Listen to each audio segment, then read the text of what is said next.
She was quite known for her feisty personality. The feeling that we got when they came out with the baby, we couldn't miss it again. We couldn't miss this one. Princess Anne was at Princess Charlotte's 11th birthday celebration when she looked across the room and saw something that made her stomach drop. What she did quietly over the weeks that followed exposed a secret Camilla had spent years making sure nobody would ever know. Buckingham Palace had been transformed for the occasion. The staff had arranged white and yellow flowers throughout the reception rooms, and the afternoon light coming through the tall windows gave the whole space a warmth that does not always carry on regular working days. Charlotte was moving between guests the way children do when a party is genuinely theirs and nobody is asking them to stand still or be formal about it. She was loud and happy and completely 11 years old, darting around the room with an energy that made the adults around her smile whether they intended to or not. Charles sat near the window with a cup of tea, relaxed in the way he only gets when the people around him are family rather than officials or foreign dignitaries. But here is the most intriguing part of the entire afternoon, because while everyone else was focused on the cake and the gifts, a dark family secret was about to walk right into the room. William and Catherine were nearby, talking to each other while keeping a loose eye on their daughter at the same time. The room smelled like fresh flowers and warm food, and it carried the sound of a family that was, for one afternoon, just being a family without protocol running every interaction. Outside, the late May sun was still bright over the palace gardens, and a few of the younger children had spent part of the afternoon out there before being brought back in when the food was ready. Inside, the conversations were easy and the laughter was genuine. Charlotte had been given a small table near the center of the room where her birthday gifts were stacked, and she kept drifting back to it between talking to relatives and stealing extra servings of dessert when she thought nobody was paying close enough attention. It was the kind of afternoon that photographs never fully capture because the best parts of it were in the small moments between the staged ones. The staff had done a genuinely good job with the whole thing. The food was excellent. The space had been arranged to feel warm rather than formal. And for once, the cameras and the press were completely absent. Charlotte got to be a child turning 11 around people who loved her, and that was exactly what the afternoon was supposed to be. Nobody had walked into Buckingham Palace that day expecting anything other than a nice family celebration. There was no agenda, no press strategy, no careful management of optics, just a birthday party for a little girl who happened to be a princess. Anne was standing toward the far side of the room with a glass in her hand, taking in the space the way she always does at these gatherings. She is not someone who works a crowd or fills a room with conversation she does not need to have. She had been standing comfortably for a while when her eyes landed on Camilla, and something in her went completely still. Camilla was dressed well and moving through the room with the ease that comes from years of practice at these occasions. Her jewelry caught the light as she turned to speak to someone near the center of the room. A sapphire necklace, sapphire earrings, and a matching bracelet. All three pieces beautiful, clearly fine quality, and carrying the kind of weight and depth that genuinely old, significant jewelry has, and that newer pieces rarely manage to copy convincingly. To everyone else in that room, they looked like exactly what they appeared to be: elegant jewelry on a queen at a family occasion. Nobody felt any reason to look twice. Keep watching, because what Anne felt when she looked at those pieces was a recognition so sharp it cut straight through everything else happening in that room. She knew those sapphires personally. Years earlier, Queen Elizabeth had asked her to help sort through a group of pieces being moved between storage locations at Balmoral, and that necklace had passed through Anne's hands. She remembered the weight of it, and the depth of the blue in the stones, and a small engraved detail on the clasp she had noticed, while placing it back in its box. More importantly, she remembered what her mother had said that day. Elizabeth had told her plainly, the way she always communicated the things that truly mattered, that those pieces had been set aside for Charlotte. Not for general family use or rotation at royal events, for Charlotte specifically, to be given to her when she was old enough to receive them properly. Anne had taken that as a personal responsibility from that moment on. Those sapphires sitting around Camilla's neck at Charlotte's own birthday party were not something she could look at and then walk away from. She stayed composed and let the party move on around her. When Queen Elizabeth passed, Anne had made herself a quiet internal promise to protect what her mother had set aside for the people she had specifically chosen. Charlotte was across the room eating a birthday cake with frosting on her fingers. That was enough to settle any remaining question about what Anne was going to do next. When the room got noisy enough that a conversation near the side wall would go unnoticed, Anne moved across and found Camilla. She kept her voice low and came straight to the point. "Those sapphires you are wearing today," she said, "where did they come from?"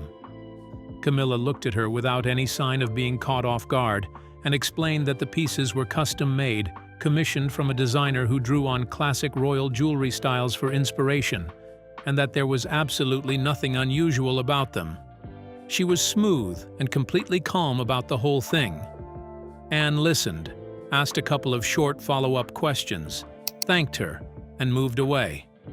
She did not believe a word of it.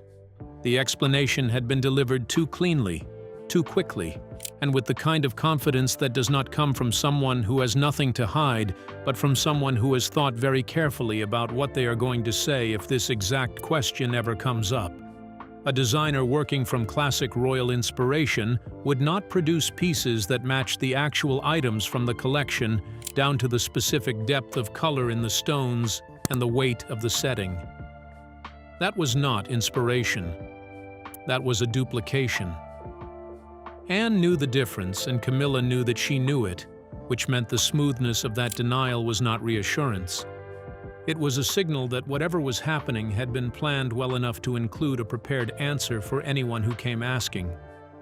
What she needed now was evidence solid enough to withstand scrutiny from anyone who might push back against it, and she was going to go home and build exactly that. That night, after returning home and waiting for the house to settle into silence, Anne sat at her desk with her laptop and got to work. She pulled up archived photographs from Camilla's public appearances across the previous 5 years: state banquets, diplomatic receptions, Commonwealth events, charity galas, international tours. She built a working document alongside the images, noting each event by name and date, what Camilla was wearing, and what she herself remembered or could verify about those specific pieces from the royal collection. Anne has managed her own estate, her own equestrian operations, and her own schedule of public duties for decades without assistance beyond what she specifically asks for. She knows how to work through a problem systematically, and she knows how to stay focused on what the evidence is actually showing her, rather than what she might want it to show. She poured a cup of tea, put it beside the laptop, and worked through the photographs the way someone checks a maintenance log, event by event, date by date, piece by piece. The first solid match appeared in photographs from a state dinner held 2 years earlier. Camilla had been photographed in an emerald necklace with an asymmetrical setting that Anne recognized the moment she enlarged the image. She had seen that necklace during a private inventory review at Windsor in 2019. It was one of Queen Elizabeth's most personally significant pieces, received as a private gift decades earlier and almost never worn at public events. Anne could picture the box it lived in, green velvet with slightly worn corners, sitting on the second shelf of a specific cabinet. That necklace did not circulate.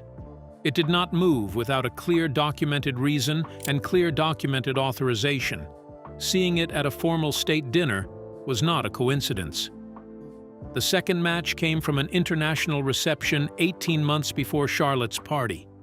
The diamond brooch on Camilla's lapel at that event had a distinctive starburst setting with a slightly elongated lower point that Anne recognized from her mother's private dressing room at Balmoral in 2017. It was a personal piece, not a formal catalog item, kept because of what it meant to Elizabeth rather than what it was worth on any valuation. It had no business appearing pinned to anyone else's lapel at a public international event. A third match showed up in photographs from a Commonwealth ceremony. A pearl and gold clip that Elizabeth had worn only at private family occasions was visible at the edge of a photograph of Camilla arriving at the venue. A fourth confirmed itself in images from a charity gala the previous autumn. A small ruby pendant on a gold chain that Anne had last seen in a private collection box at Sandringham 4 years earlier. Each one was specific enough that coincidence stopped being a reasonable explanation before the third one had even appeared. Anne had been at this for several hours by the time the fourth match turned up. The tea beside her laptop had gone cold without her noticing. She made a fresh cup, came back to the desk, and kept going because she was not finished yet, and she knew it. What Anne was looking at was a deliberate and repeating pattern, and it had clearly been running long enough to have its own settled rhythm. The question underneath all of it was the obvious one. If these pieces were catalogued in the royal vault, how was Camilla wearing them at public events without any removal showing up on any official record? Anne reached out to the royal vault manager the next morning through official channels, framing the contact as a routine inquiry about inventory documentation for a specific category of stored items. She asked about movement log formats, authorization requirements for special order removals, and the standard timing windows for inventory verification cycles. She did not mention Camilla or any specific piece by name. What came back to her over the following 2 days confirmed exactly what she had suspected. Movement logs for several specific time periods had incomplete entries. Required signatures were absent. Special order codes appeared in the records without any corresponding authorization documented in the vault management guidelines. Yet every official inventory from those same periods showed the full collection as present and correctly accounted for. Nothing flagged, nothing missing, everything perfectly intact on paper. Anne sat with that information carefully before drawing any firm conclusion, because she understood precisely what it pointed toward, and she wanted to be certain before allowing herself to be certain. The only workable explanation for pieces being both absent from the vault and correctly recorded in inventory at the same time was that high-quality replicas had been sitting in their place during the checks, while the genuine items were temporarily elsewhere. Replicas accurate enough to pass a visual inspection at the distance a standard inventory review would involve, placed in the right boxes at the right times, returned once the genuine pieces were back. That kind of operation required significant money to fund, detailed inside knowledge of how the vault system operated and when its checks ran, and at least one person inside the system actively managing the coordination. This was not impulsive. It was constructed, and it had been running cleanly enough that nobody had thought to look closely at it until now. Anne thought about Charlotte at the party with the frosting on her fingers and then went back to her notes. She needed someone who had been physically inside this operation and could confirm it from direct personal experience. She found that person through a contact she trusted completely, a former household staff member who pointed her toward a retired vault employee named Mr. John Sect. Reaching him quietly required careful maneuvering. Anne arranged the contact through the intermediary, chose a meeting location with no connection to any royal household property, and arrived without staff. Mr. John Sect was in his late 60s and had spent more than 2 decades working in and around the royal vault system before his retirement. He was a careful and precise man, and he presented what he knew in exactly that way, without drama and without hesitation.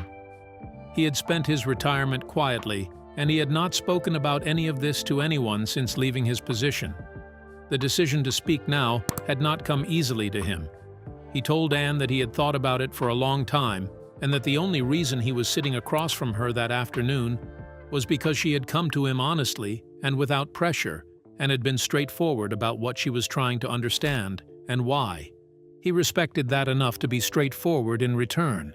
He told Anne that jewelry boxes had been moved out of the vault on multiple occasions during late evening hours, always the night immediately before one of Camilla's significant public engagements, and always returned to their exact position before the morning staff began their rounds.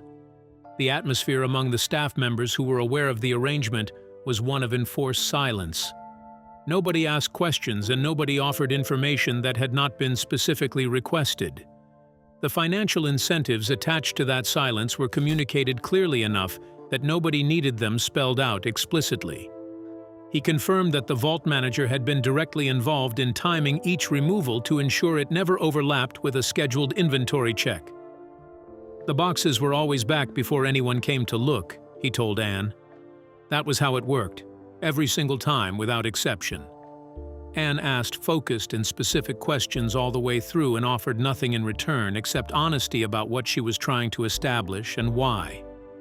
When she left that meeting, she had what she needed. What she did not yet know was that Camilla had already begun trying to close things off behind her. Word had gotten back to Camilla through the vault manager that questions had been asked about movement records. She moved across several fronts at once. Specific entries in the internal records were altered to make the timeline of removals harder to reconstruct from outside. She contacted the vault manager directly and made the terms of his continued cooperation completely clear. She also reached through intermediaries to 2 other former staff members who had some knowledge of the operation, and both of them became unavailable for any further conversation shortly after those contacts were made. She was thorough about it, and she was fast, moving across all the fronts she could identify within a short window of time. From the outside, none of it was visible. There were no raised voices, no dramatic confrontations, no visible sign that anything unusual was happening inside the household at all.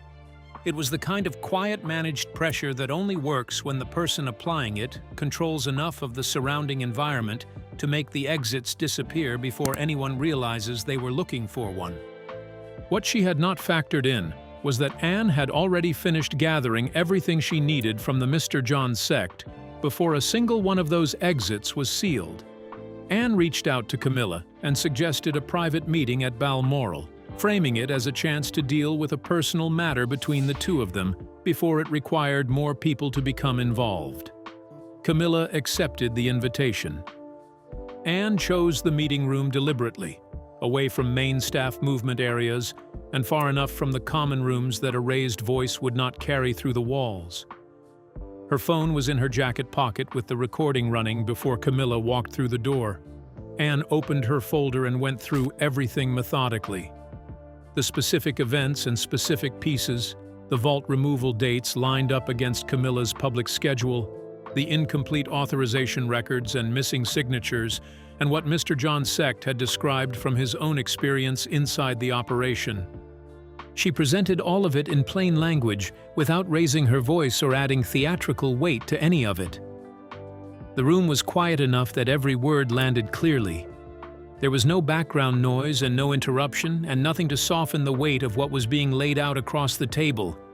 Anne moved through the material the way she would move through a briefing, one item at a time, clear and specific, without editorializing and without offering any interpretation beyond what the facts themselves supported. She was not there to make Camilla feel a particular way about it. She was there to put the evidence on the table and let it speak for itself. Camilla pushed back steadily and without visible panic through the first section of the conversation. She questioned Anne's interpretation of the vault records, called the photographic matches coincidental, and challenged the reliability of a retired employee's account given years after the fact. She held her position firmly, and with the kind of composure that suggests someone who walked into the room having already thought through how this conversation might go. Anne continued without responding to any of the pushback emotionally. She worked through the next point and then the one after that, bringing in the details from Mr. John Sect's account that Camilla clearly had not expected her to possess. The exact timing of the late evening removals, the specific route the boxes had taken through the building, the name of a second staff member who had been directly present during one of the earlier operations. Each new detail sat in the room with nowhere to go, and Camilla had progressively less of any real substance to say in response. Then the composure broke, all at once and without any warning. The shift happened between one sentence and the next, and once it started, there was no pulling it back. "I only borrowed them," Camilla said, her voice rising and the control she had maintained for the past hour finally coming apart. "Everything I did was in service of the royal image. I always brought them back, every single time." Anne let those words sit in the room without rushing past them. Then she reached into her jacket pocket and stopped the recording. She closed the folder on the table, looked across at Camilla, and told her calmly that she would be taking everything she had to the king. Charles called the family meeting at Balmoral within 48 hours. William and Catherine were both present. Anne arrived with her folder and her phone. Camilla sat at the far end of the table. Charles listened to everything Anne laid out without interrupting at any point. William sat with his hands flat on the table and his expression carefully controlled. Catherine kept her full attention on Anne throughout and said nothing until the recording was played. When it played, the room went completely still. Camilla's voice came through clearly, filled the space, and then stopped. The silence that followed was the kind that nobody in the room reached to fill. Camilla did not try to reframe what the recording contained. She admitted that she had accessed the collection outside of proper authorization on multiple occasions over an extended period. She said everything had always been returned and that she had never intended to cause lasting damage to anything. But she acknowledged without qualification that what she had done was a serious breach of the trust her position carried. Charles spoke after her. He spoke quietly and with a finality that closed the matter rather than opening any further discussion. He said that what had been done was done, but that everything going forward would operate under a completely different standard. New protocols were put in place within the week. Surveillance cameras were installed at every vault access point with continuous monitoring. A double signature requirement was introduced for any movement of any item from the collection, meaning 2 separately authorized people had to approve and fully document every transaction before it could proceed, regardless of the reason or the seniority of the person requesting it. An independent audit of the movement logs going back 5 years was commissioned through an external firm with no existing connection to the royal household or its staff. These changes were communicated internally without any public announcement, but the people inside that household who needed to understand what the new systems meant understood them clearly. Camilla reduced her public schedule significantly in the weeks that followed. The palace offered no specific explanation beyond a passing reference to personal matters, but her absence from events she would normally have attended was noticed and discussed openly. When details of what had taken place at Balmoral began reaching journalists through sources that were never confirmed publicly, the reaction was significant. The image Camilla had built carefully over many years of consistent public work shifted in a way that was genuinely hard to manage or reverse. People who had come around to accepting her place in the family found themselves looking at the full picture differently and asking questions they had not previously thought to ask. Old photographs of Camilla at events were being shared online alongside comparisons to pieces from the royal collection that the public had never previously had reason to examine so closely. The story had a momentum of its own once it was out, and no communication strategy was going to get ahead of it at that point. The conversation that had lived quietly inside one family for weeks was now sitting in front of millions of people who had opinions about it and were not keeping those opinions to themselves. The palace made no public statement about any of it, and the family moved forward the way it always moves forward, without showing more than it has to, and without offering the outside world anything it has not already found entirely on its own. Anne had walked into Charlotte's birthday party that afternoon with no intention other than celebrating her niece and enjoying a rare afternoon where the family was genuinely just together.